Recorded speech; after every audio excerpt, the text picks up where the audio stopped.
The wireless display. It's kind of strange if you think about it, isn't it? How do you put it? Well, let's say you write a program that calculates an addition problem for you all, right? So you enter 1 plus 1. The screen will show you 2. See, isn't that strange? No, not really. Oh, come on now. Of course a caveman like you wouldn't think it was strange. You said so just a minute ago. You're just getting it, aren't you? Just not getting it, are you? Who calculated 1 plus 1? The main computer, right? You said it's connected to the monitor wirelessly. Yeah, but someone who grew up in a cave wouldn't know that, right? They probably think that this thing here, the monitor, is doing the calculating. And once they've decided that, they start examining this monitor. They might poke the screen or something. Ah, I see, the color changed when I press it here. Then they might investigate the hardware on the inside. Ah, I see, so this wire supplies power. Eventually, they might even cut the wires. Ah yes, just as I expected. When this wire is cut, now results appear. Therefore, it must be this device which does the calculations. But the truth is that, just like you said, the computer is doing the calculating. But these cave people wouldn't know that, because they have no idea that the monitor and the computer are connected wirelessly. Ich kann nicht! Mach ein Foto! Lotus continued to type. Jumpy scratched his head. So, what are you trying to say? Nothing, really. It's just, I thought maybe, what if the relationship between human beings and our brains is like that, huh? Well, let's say you stick a bunch of electrodes into parts of the brain. A scientist examining the signals they send out may say, interesting, to stimulating this part of the brain causes this person to see colors. That must mean this neuron cluster controls its function. Okay, let's see what happens when I cut out this part. Ah, just what I thought. Cutting off this part causes its function to cease. Therefore, human thought processes must occur in the human brain. You get it? It's just like the monitor. Maybe the brain is just an output device, like this monitor. Maybe our thought processes actually occur somewhere else in our main body. We just don't know it. We never even think about it. Just like those cave people wouldn't know about wireless communications. We can't imagine that there's some unknown medium that's transferring information into our brains where we experience that information as thoughts. Jupiter didn't say anything. Not so much because he had no retort. No, her argument just seemed silly and he was a little surprised to be hearing something like it from something. Nicht gern. Kannst machen. Sarah. Ich mache jetzt Fotos nach. The brain is just an output device. Human thought actually occurs somewhere else. Did Lotus really think that? He wondered. It was a little creepy, Jumper thought. It sounded altogether too much like a bizarre cultish religion. Maybe that's the cause of Seven's amnesia. Oblivious to Jumper increasing discomfort, Lotus continued. Oblivious. If memory is actually stored somewhere else in some sort of main body, somewhere, maybe he hasn't forgotten anything at all. He's just having a difficult time accessing his memories because the monitor, his brain, has been damaged. I suppose that would explain aphasia and blindsight too. Perhaps they actually can speak or see. The monitor just isn't functioning properly. I guess people with Prosoprognosia could be suffering from the same thing. Ah, Prosoprognosia. Kam letztens was bei Galileo. Oder wo war das? Sandra? Wo war das mit Prosoprognosia? Egal. Ja, und ich habe dann so geschrieben, so aus Spaß in meinen Ernährungssaft. Prosoprognosia, ernährungsbedingt. Ernährung. Wait a minute. What? He knew what aphasia was from watching medical dramas on TV, and blindsight was easy enough to guess, but he'd never heard the word Prosoprognosia before. Prosopagnosie in Deutschen.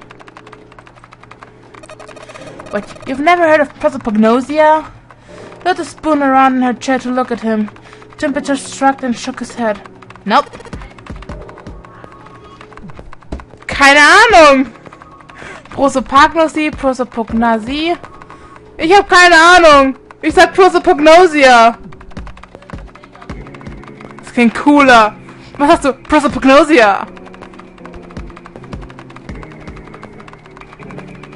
keine Ahnung. Bleiben wir mit Prosoprognosia. Well, put simply, it means a condition where the mind can distinguish between human faces.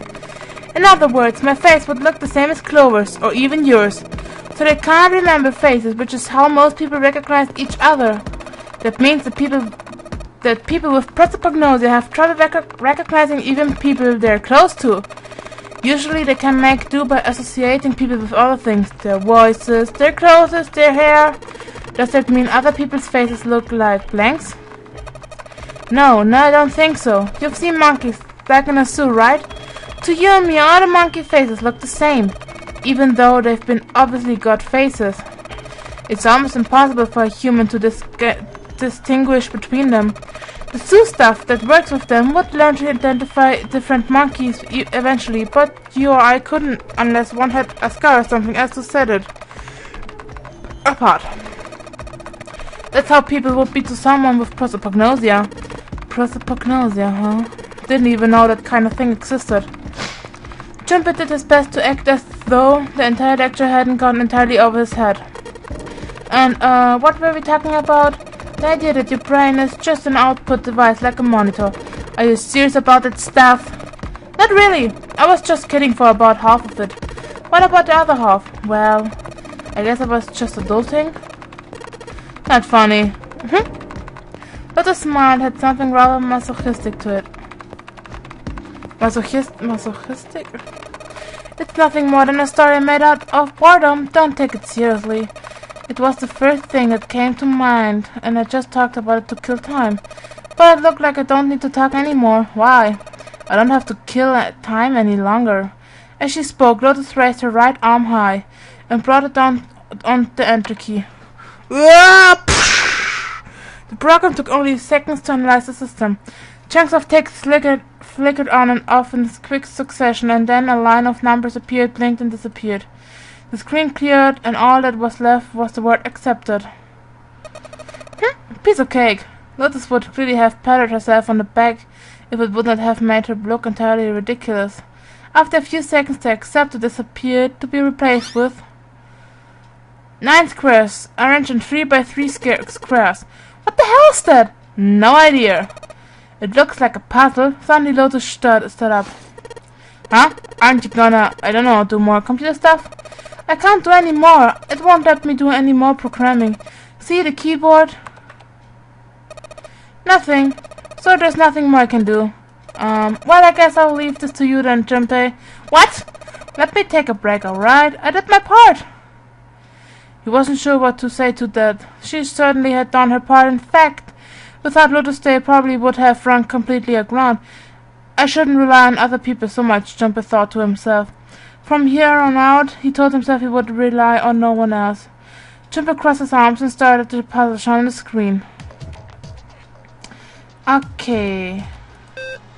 Wir müssen alles weiß machen. Und das war's auch schon, das war jetzt eher mehr geraten. Wir haben noch vorhin die Notiz von Clover gefunden. Das war ein Hinweis, in welcher Reihenfolge du die Teile drücken musst. Und wie es aussieht, habe ich das unbewusst gemerkt.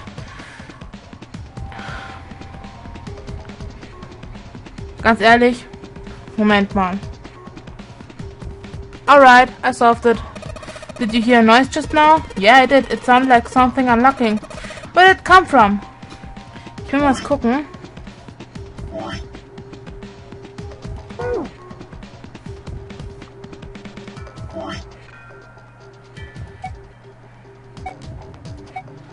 Eins, zwei, drei, vier. Wir haben 1, 2, 3, 4 geladen. Okay, es gibt mehrere Möglichkeiten, dieses Puzzle zu lösen. Das hier war nur ein Vorschlag. Wir haben es so gemacht, dass wir hier 1, 2, 3 und 4 gemacht haben. Es gibt mehrere Vorschläge. Ist immer so bei Rätseln. Aber wir haben es geöffnet, also von daher. Look, Junpei! The lights on the lockers are green! Then we must have unlocked it with the computer puzzle.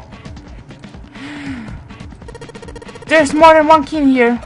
This one is small and looks like it goes to some sort of machine. This one has the Earth symbol on it. I think the Earth symbol matches a keyhole on the door on the A deck. Well, if that's the case, we probably don't need the Earth key right now. Alright then, Earth key. I'll just tuck you away deep in my pocket. Now as for the other key. Activation key. Oh. Activation. It was just at the moment that he heard a voice behind him. It was Clover. Hey Jumper, do you have a minute? He put the puzzle aside for the moment and walked over to Clover. What's up? I want to ask you something. Jumper, you went into door 5 with my brother, right? Did you hear him say, like, anything weird? Why is she asking me this? Jumper wondered. The more he thought about it, however, the more it made sense. Snake had been gone for a long time. Clover was quite attached to her brother, of course. She would have been worried about him. He thought back to when he'd gone through door 5, hoping he might remember something, even a small something that would help her. However... Sorry, Clover. I can't really think of anything. I mean, he did mention that his hearing exceeds that of a regular person or something like that, but that's about it. Okay. Clover's words were barely audible. She nodded vaguely to Jumper and turned to walk away. Hey, wait a minute. Look, I don't know if it should ask you things, but if you don't mind, I was hoping you could tell me if Snake, was he born? You're talking about his eyes? Yeah, no, he wasn't born blind. When he was a kid, he got in an accident. A really bad car accident. He couldn't see after that. And his arm. His arm? Yeah, my brother's left arm is, it's not like a normal person's arm. It's fake. It's not a real arm. The accident hurt him really bad. To save him, they had to cut off his arm. Is that all you wanted to ask me? Talking about her brother had clearly taken a great deal out of Clover. Jumper nodded. Look, I'm sorry for making you talk about all the painful stuff. Clovey only shook her head and walked off down the stairs. Clovey? Clover. Clovey! So. Rein da mit dir. This key, the shape sure make it seems like it goes to this machine. Alright, I'm turning it on. Okay, the monitor's on now. And it's full of letters. I don't know what it has doing. It's showing some kind of warning. Power restored to experimental device. Emergency system will activate in the event of abnormal subject behavior. Okay. Clover. Junpei, thank you so much for everything. Wow, what's this all about? And also, I'm sorry I messed up. Hey, we can talk about this when we get out, okay? Just hang on, Clover. I'm gonna get you out of there right away. Yay! I think this is the first time I've actually seen a genuine smile out of this chick. There's something sticking out of the mannequin's head, like virus or something. What the hell were they doing in there? Why is she all quiet now? They were doing experiments on humans, probably. Oh man, now she looks sad. And then exam table, I can't really see it very well. Yeah. It looks like there's a bunch of electrodes sticking out of its head. Junpei, this thing in here is on now. Yeah, that's cause we activate the power cover over on the side. Could you, like, play with it a little? Okay, yay. I'll turn the dial here. Turn. I don't think it's working. Nothing happened. Well, maybe she missed something. I should ask her to look around the room again. Moment. The only thing about the room that's changed is that the level is down now. That's very impressive. Wonder what this cable is connected to. Okay, one side of the thing is in the room with us. The other side extends into the laboratory where Clover is. In other words, the console in front of us is connected to the device in the laboratory. I stand for various pieces of equipment. Some of them might be useful. Some look like control for an electronic door lock. There's a red light in the display. That means it's locked. If we can get the light turned free, then maybe we can Clover back. This looks like the control for some kind of electric lock. The red light is on. Then it's gotta be locked. There's a green light just below it, although that one isn't lit. I bet it'll turn on if we can unlock it, right? Yes, but how are we going to unlock it? There's no keyhole, no card reader, and no keyboard for putting in our password. I have no idea.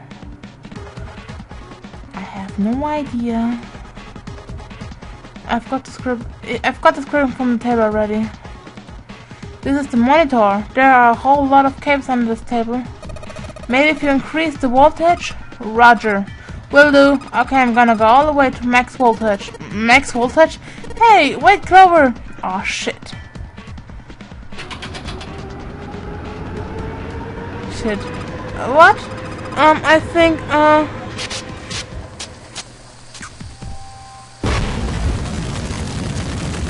Es brennt! Oh my god! The mannequin's head!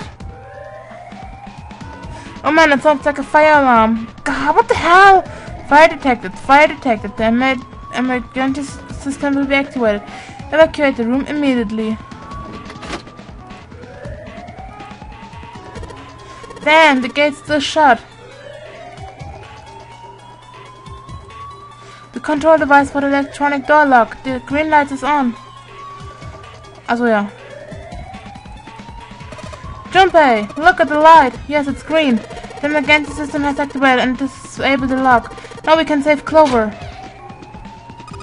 Junpei, come on kid, jump. She's safe. Oh man, that smoke is some serious business. Time to close the store again, I think. Clover, are you okay? Are you hurt? Damn, she's coughing so hard she can't even talk. Of course I'm not alright. What the hell took you so long, you big jerk? I was almost dead. Sorry, I was going as fast as I could. You two can do this later. Right now we need to get the hell out of here. That fire is not going to stay in that room forever. Yay, wir sind entkommen. Yay.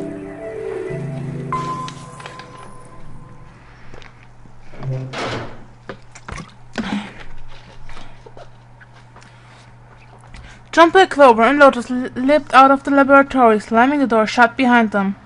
All three collapsed against the wall, breathing heavily. Junpei's heart was pounding in his chest, and his whole body felt weak. He inhaled gulps of clear air, and with each one he could feel his body begin to calm down. All right, let's go. They nodded to each other and stared off down the hallway. Before long, they found a few new doors, but all of them were locked. Soon they had tried all of the doors but one. The final door sat in a corner of the hallway. Junpei grabbed the door handle and was about to pull it open when a voice cried out behind him. Kann ich es jetzt schon wegdrücken? It was neither Clover nor Lotus, but he recognized it. There was no doubt the voice belonged to Jumpy! He spun around. There at the other end of the hall, Junpei saw human figures running toward him. Okay. 3 of them. June, Center, and 7. They stopped short in front of Junpei and his companions, gasping for air. Hey, what you guys doing here? What? But we didn't... Before I could finish, Clover spoke. Guys, could you come over here? She was standing near the end of a small hallway that branched off to the right. The rest of them ran over to her, curious as to what she'd found. There was something on the wall at the end of the hallway. A map of the ship's interior. It says sea deck in the upper left corner. Most likely they assumed it was a map for the floor they were on. Door 7 and door 8. The map confirmed that they already knew. Both doors eventually led to the hallway where they had found themselves. In fact... Yeah, isn't that what I said? Till we find that 9 doors, 0 ain't gonna split us up. We might get separated for a little while, but we'll see each other again. Otherwise, we can't open door 9. 7 ist sowieso der coolste von allen. Wollte ich nochmal so gesagt sagen, 7 ist der coolste von allen. That's how the nonary game works. Junpei looked at the map of the ship's interior again. As he looked more closely, his surprise and excitement gave way to weariness. One by one, the others saw what he'd seen. As one, they all moved back toward the door Junpei had only a moment ago been ready to open. He pulled the map of the ship's interior out of the wall, put it in his pocket, and for the others. Welche Taschen? Ich meine, der hat jetzt wie viele Schlüssel drin, wie viele Karten? Alles in seinen Hosentaschen. Der ist Link, wird auch so eine Tasche. Alles passt rein. The 6 of them stood in front of the door, right in a semicircle. Santa stepped forward. He took hold of the door and spoke, without looking back at the other 5. Ready? I'm gonna open it. They nodded their silent assent. With a deep breath, Santa threw open the door.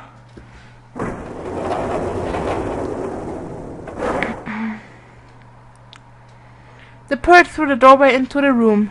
Even without looking around, each one of them knew where they were. They were just where the map had said they would be. The same room they'd been in not so very long ago. The tremendous central hospital room with empty beds from wall to wall. I see. Okay. Jetzt mache ich erstmal Pause und wir sehen uns dann, wenn wir beim nächsten Mal sind, wo wir noch nicht waren. Bis gleich, Leute.